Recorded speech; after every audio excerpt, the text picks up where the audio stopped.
Selamat pagi dan salam sejahtera kepada pensyarah, iaitu Dr. Sebastian dan juga rakan-rakan sekalian.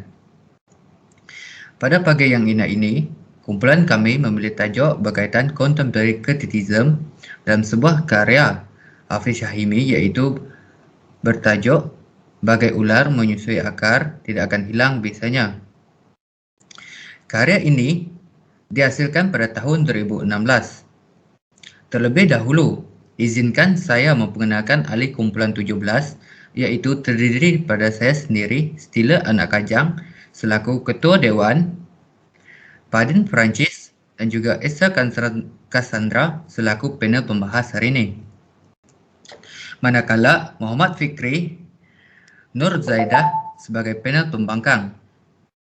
Agar tidak membuang masa, kita mulakan forum kita pada hari ini menerusi pihak pembahas dahulu. Seorang ahli panel diberi masa selama 1 minit untuk membahas pendapat. Maka dengan itu, pihak pembangkang dibenarkan untuk membangkang. Dipersilakan panel pertama, iaitu pembahas yang pertama, untuk membahas terlebih dahulu. Terima kasih Yang di-Pertua Dewan. Salam sejahtera diucapkan kepada pihak pembangkang.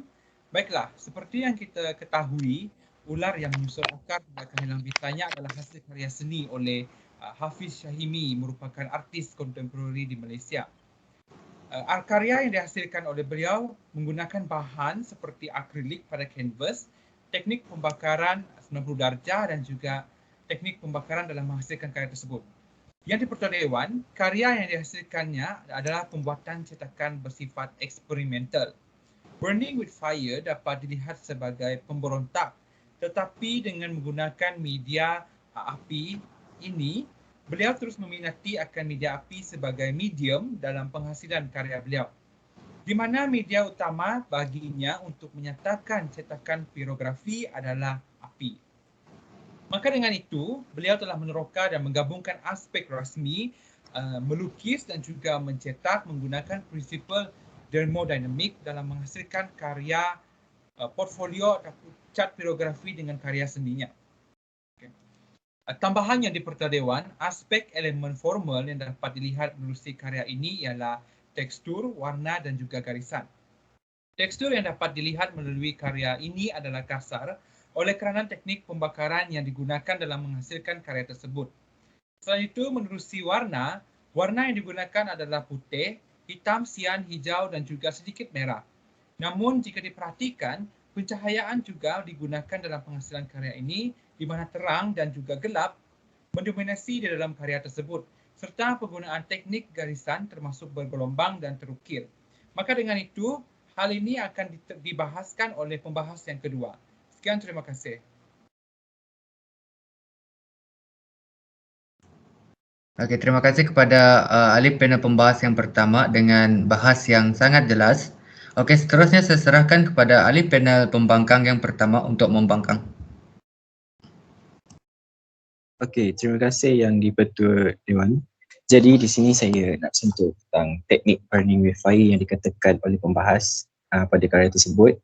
So di mana penggunaan pemberontak itu agak tidak sesuai untuk digunakan pada karya ini kerana maksud pemberontak itu agak ganas dan kasar untuk digunakan.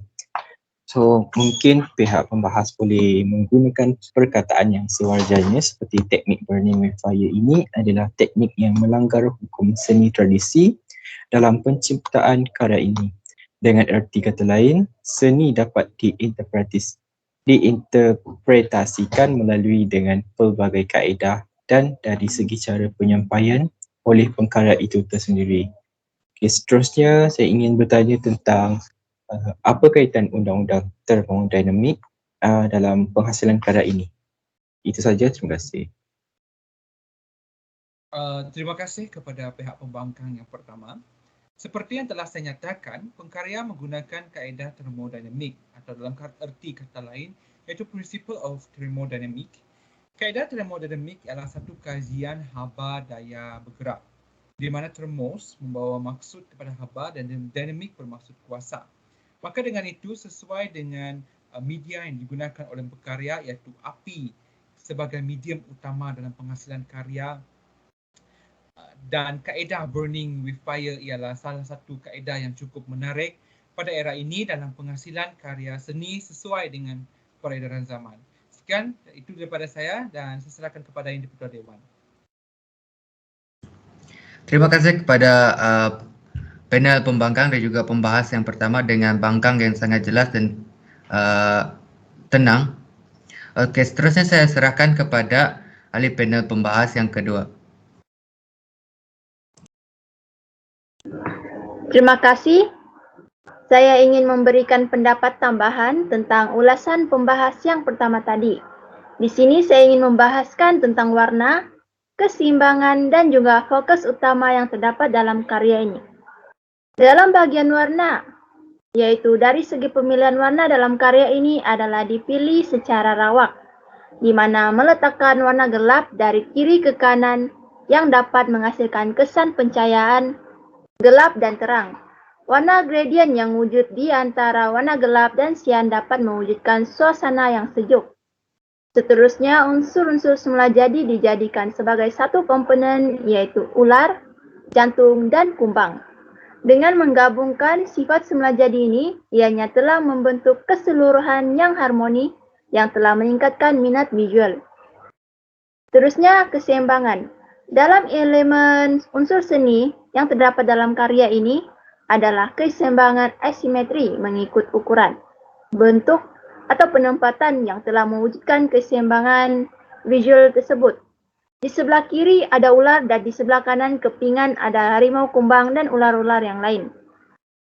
Fokus utama dalam karya ini ialah jantung yang dibungkus oleh ular yang berada di tengah dan menjadikan sebagai titik fokus kerja. Jantung diposisikan secara visual sebagai subjek utama. Aspek lain dalam karya adalah pada bagian suasana yang beku dan kawasan tersebut adalah kurang diminati, tidak mempunyai warna dan perincian yang kuat. Bergantung kepada penekanan karya, ada garisan bergelombang dan terukir yang memberikan aliran. Itu saja dari saya. Terima kasih kepada pembahas yang kedua dengan bahas yang sangat tenang dan sangat jelas. Seterusnya saya serahkan kepada panel pembangkang yang kedua untuk membangkang. Terima kasih. Ya, seterusnya saya ingin membahas tentang warna yang telah dibahaskan oleh pembahas kedua, di mana penggunaan warna dipilih secara rawak tidak sesuai kerana dapat dilihat di dalam karya penggunaan warna coklat, sian, putih dan juga sedikit merah sahaja yang dipilih. Seterusnya, kesan pencahayaan gelap ke terang telah mewujudkan kesan harmoni di dalam karya tersebut. Selain itu, komponen unsur-unsur semula jadi juga digunakan pakai seperti ular, jantung dan juga kumbang telah memberikan kesan harmoni. Okey, saya ingin bertanyakan soalan kepada pembahas kedua iaitu bagaimanakah menentukan keseimbangan asimetri dalam karya tersebut. Sedikit mengenai karya ular yang menyusur akal tidak akan hilang bisanya. Di mana berkembang bukan hanya secara teknikal tetapi juga secara konseptual dari the backward leadership. Idea kepimpinan Max Scrivelia baik dalam politik ataupun industri telah diperluaskan. Pengkarya enggan mengambil kedudukan negatif mengenai topik perebutan kuasa untuk kepimpinannya. Sebaliknya, ia bertujuan untuk menggambarkan intipati di sebalik manuver tersebut. Okey, sekian. Terima kasih. Itu saja dari saya.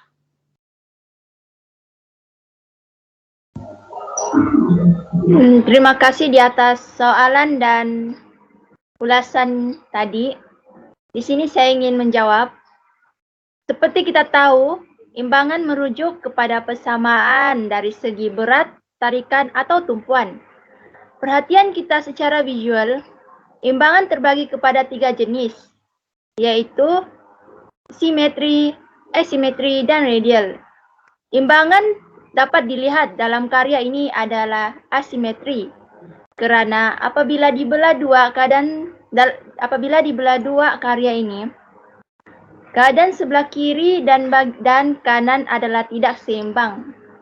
Keadaan ini dapat dilihat pada karya di mana karya ini lebih memberatkan keadaan pada sebelah kanan berbanding di sebelah kiri. Contohnya, pada sebelah kiri hanya subjek ular saja yang ada, manakala pada sebelah kanan mempunyai kumbang yang bersaiz besar dan kelihatan berat. Itu saja dari saya. Terima kasih. Oke, terima kasih kepada ahli panel pembangkang dan juga ahli panel pembahas, di mana ya bahas dengan pembangkang yang sangat clear dan juga jelas. Sebelum kita melabuh tirai pada hari ini, izinkan saya membuat kesimpulan daripada topik kita pada hari ini. Secara keseluruhannya, karya ular yang menyusuri akar tidak akan hilang biasanya merupakan karya yang cukup menarik dari segi kandungan, di mana ia mempunyai tersirat, maksud yang tersirat, dan juga bersifat kiasan. Di dalam karya ini, ia lebih menekankan kepada konsep konseptual berbanding dari sudut teknikal. Di samping itu juga, kita juga dapat merasa mesej yang ingin disampaikan kepada audiens melalui karya ini.